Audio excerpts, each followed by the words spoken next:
The hierarchy that's secretly running your day. There's a psychologist from the 1940s who made a claim that, if true, means you haven't actually chosen a single thing you did today.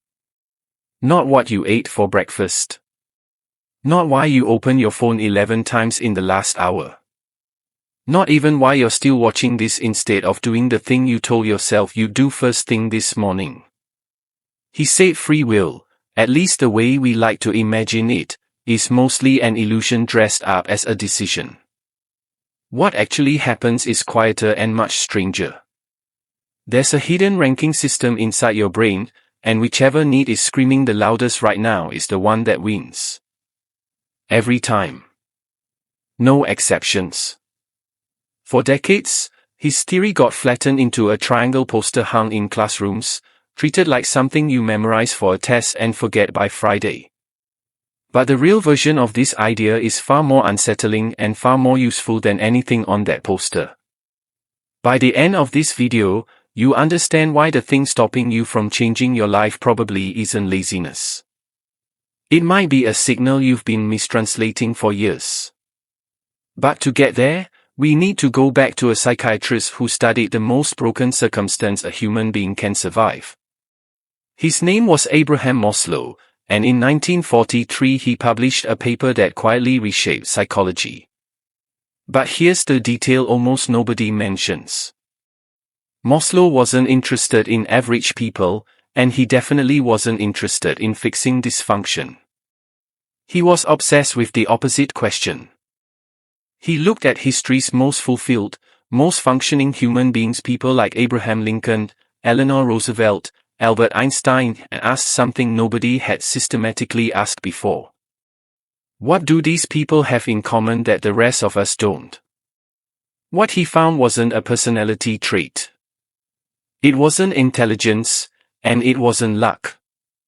It was a pattern of needs, stacked in layers, and he mapped 5 of them. At the bottom. Physiological needs: sleep, food, breathing, your body simply functioning. Above that. Safety, financial stability, a predictable tomorrow, the sense that the ground isn't about to move under you.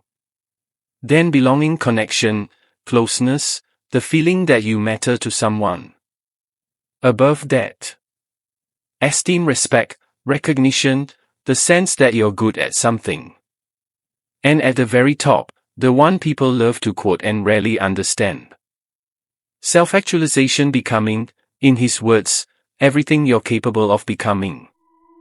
That's the poster version. Here's the part that changes everything. Maslow argued that a human brain is structurally incapable of prioritizing the top of that stack while the bottom is on fire. Not because you're weak-willed. Because your brain isn't a neutral processor distributing attention evenly. It's a survival machine, and survival machines are wired so that danger signals interrupt everything else, automatically, without asking permission. Which means most of what you've been calling procrastination might not be procrastination at all. It might be your nervous system doing exactly what it evolved to do, just aimed at the wrong target. Let's make this concrete, because abstractions don't stick.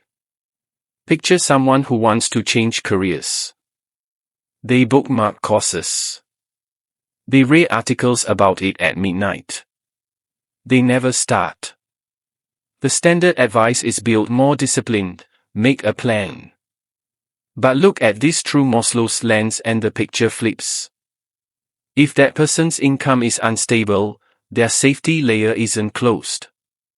And an open safety need doesn't sit quietly in the background, it actively hijacks attention. So when this person tries to take a real risk towards something new, their brain doesn't interpret it as growth.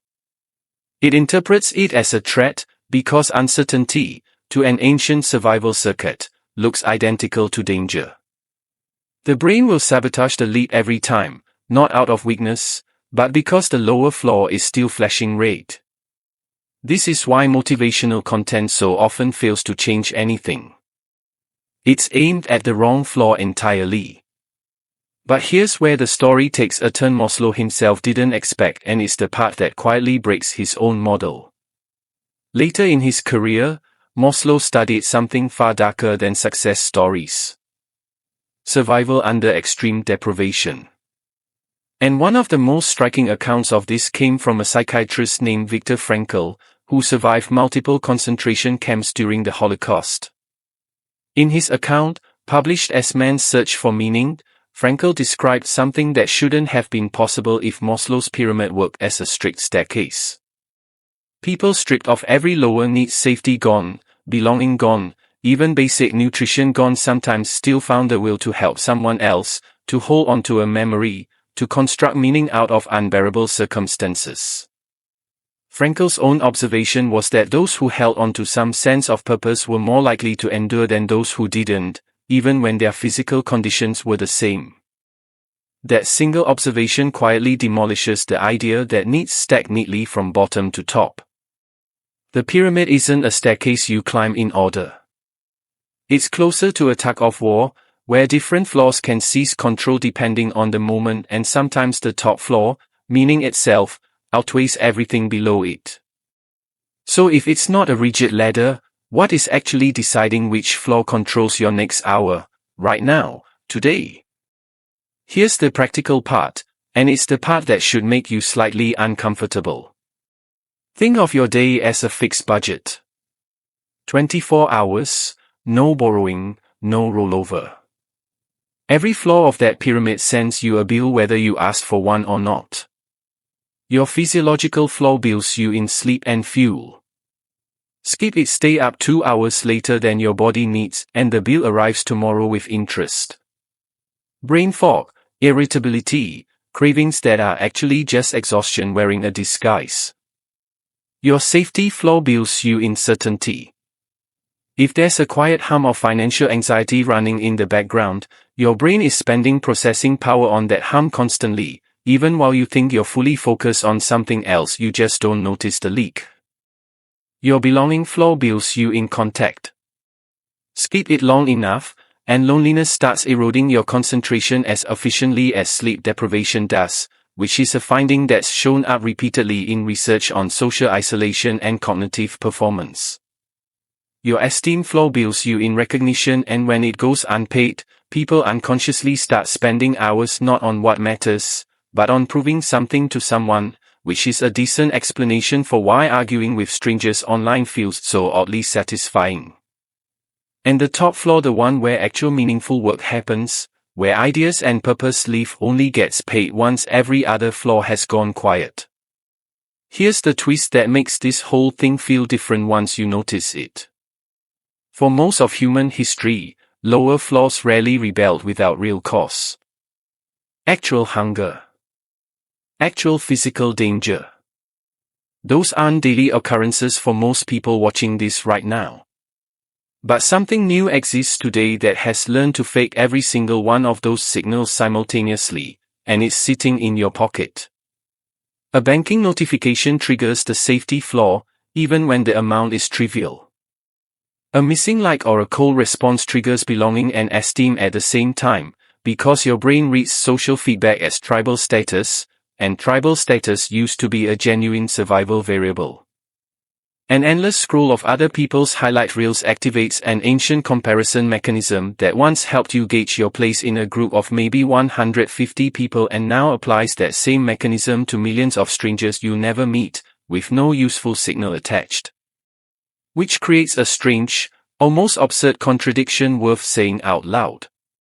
We are physically safer than nearly any generation in human history, yet we keep our nervous systems parked on the lowest, most anxious floors of the pyramid, almost constantly using a screen we chose to carry ourselves. That's why just focus has never been useful advice. It's like telling someone to enjoy dessert while the smoke alarm is going off in the kitchen. The lower signal wins, structurally, no matter how irrational it is. So what actually works? This is where it gets useful. First, stop asking why am I so undisciplined and start asking which floor is loudest right now. That's not a philosophical question. It's a diagnostic one. When focus won't come, the problem is rarely the task in front of you. It's usually a flaw underneath it demanding attention first.